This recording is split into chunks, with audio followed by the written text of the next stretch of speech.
All right, so we are in our several acre restoration forest on the 10-acre property that is being developed with permaculture principles. How many acres is this section of woods? About 4 acres. And we chose this as the restoration woods, where we're not really going to be planting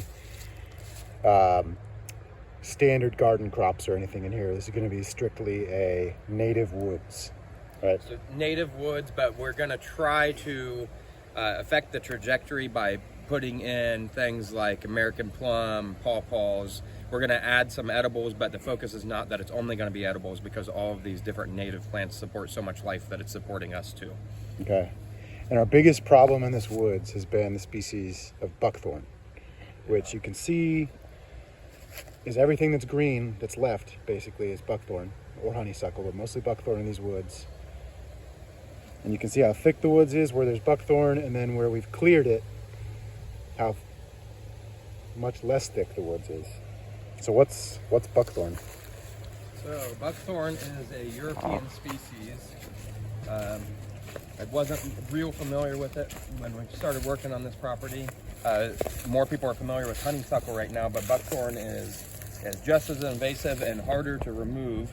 So it's got, you can see the leaves, kind of glossy, a little bit serrated. See the veins underneath there.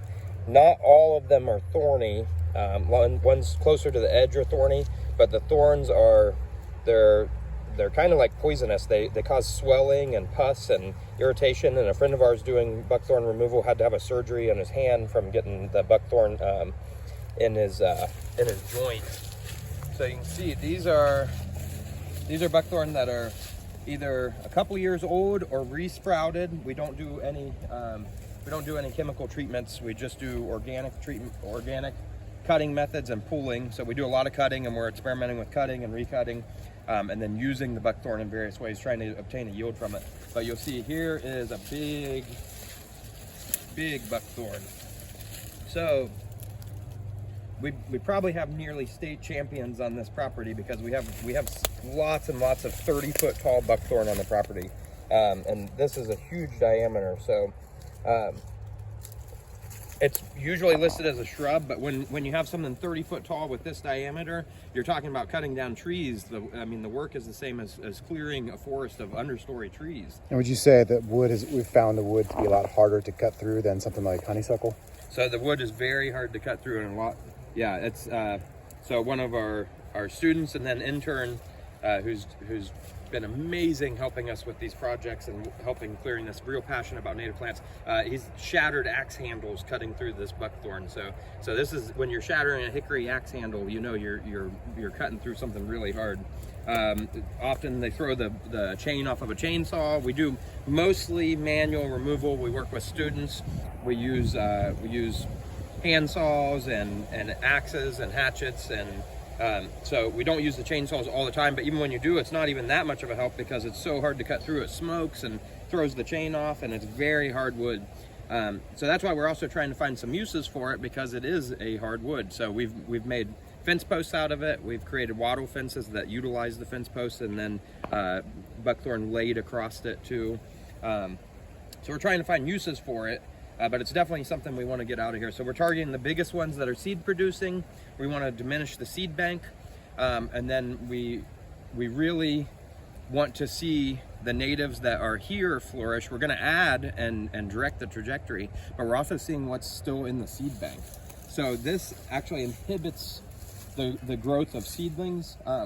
So we're in an oak overstory, oak, sugar maple, but really the oaks are the really dominant overstory. Some huge old oaks in here, some up to 200 years old, but yet we find very few oak seedlings out here, and so if we're not getting acorn sprouting, then we know that something's happening that's inhibiting that, and the buckthorn is what seems to be inhibiting the growth of these seeds, and even of the herbaceous plants, the spring ephemerals.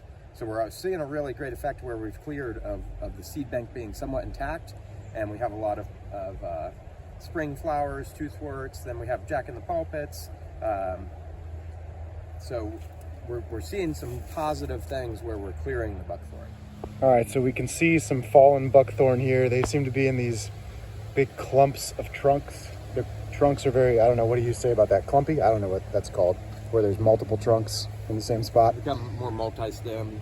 So we've fallen a lot of buckthorn through here.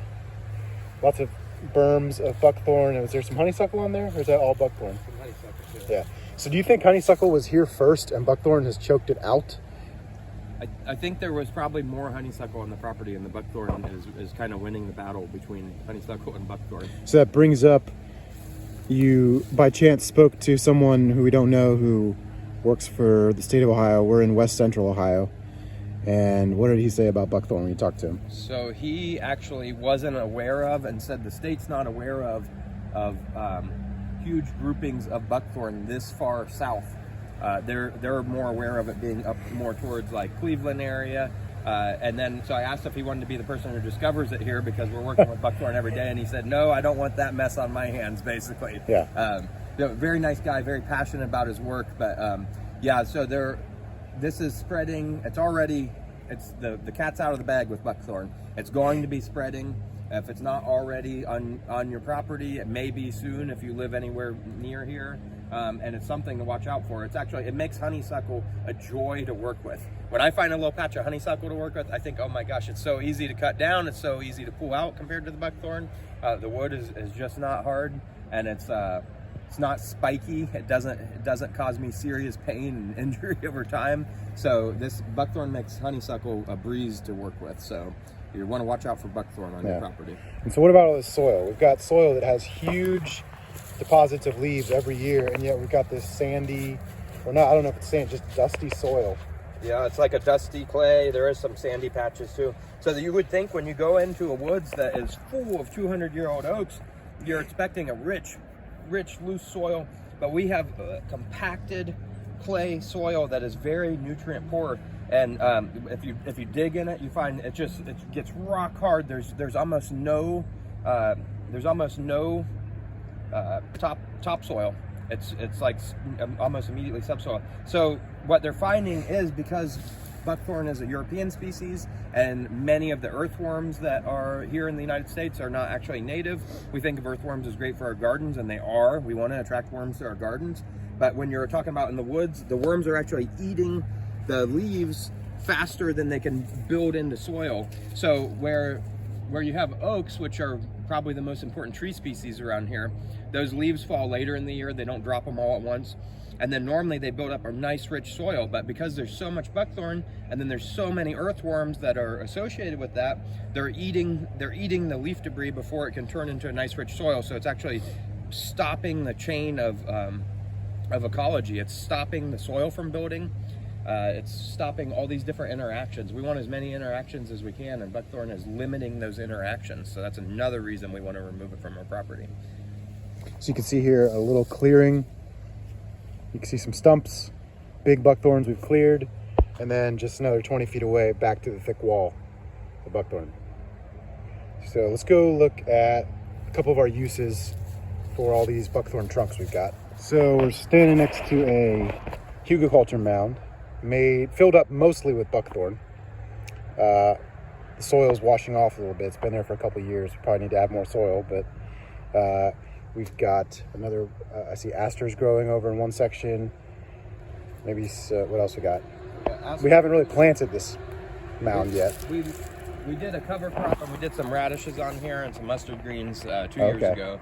And then now the kids have planted a blueberry. We have goldenrod and asters coming up. We like to favor whatever native things decide to come up. Jewelweed also. Got a little volunteer squash that came up here. He's not going to make it to actually fruit, but we could fry the blossoms and eat those if we wanted to. But then this life is just helping break down the wood and creating soil in here. So we've added some soil on top, but we're going to end up with a beautiful finished soil mound. So hugelkultur is a technique that's very old, and by using woody mass in there, that's storing carbon, and then that woody mass breaks down, it becomes more soil, and it's essentially a self-watering garden bed. So it takes less and less water each year because the wood is able to, like a sponge, soak up more of the water and release it when the plants need it. So it's an interesting technique, and it's one of our strategies for using the excess that's created by cutting the buckthorn. So that's carbon that's been sequestered on site. We want to keep it on site, and we want to turn it into multifunctional carbon. So another function We've got a wattle fence over here. Now these are lengths of buckthorn. Most of them are like 6-foot lengths. We had a high school class project-based learning unit where we were talking about colonialism, and we sent our students into the woods to claim a colony, and the way they would make riches and resources for their colony was by turning in 6-foot lengths of buckthorn to us for game currency. And the students loved it. They worked really hard. They got a lot out of it, and we got a nice wattle fence out of it. And actually, we have a lot more wattle fence in other areas. This is just one small portion of student cut buckthorn from that couple of weeks of time. Any thoughts on that? It was just an enjoyable game. It was a good way to get kids passionate about removing an invasive species. Yeah. And then we've got back to another wall of buckthorn behind this hickory. And whereas if you walk just 20 feet, you can see where we spent a considerable amount of time clearing and how the woods opens up into what's actually kind of our plant nursery space. So that's all that's left in terms of native trees, right? That's it compared to that. So, yeah.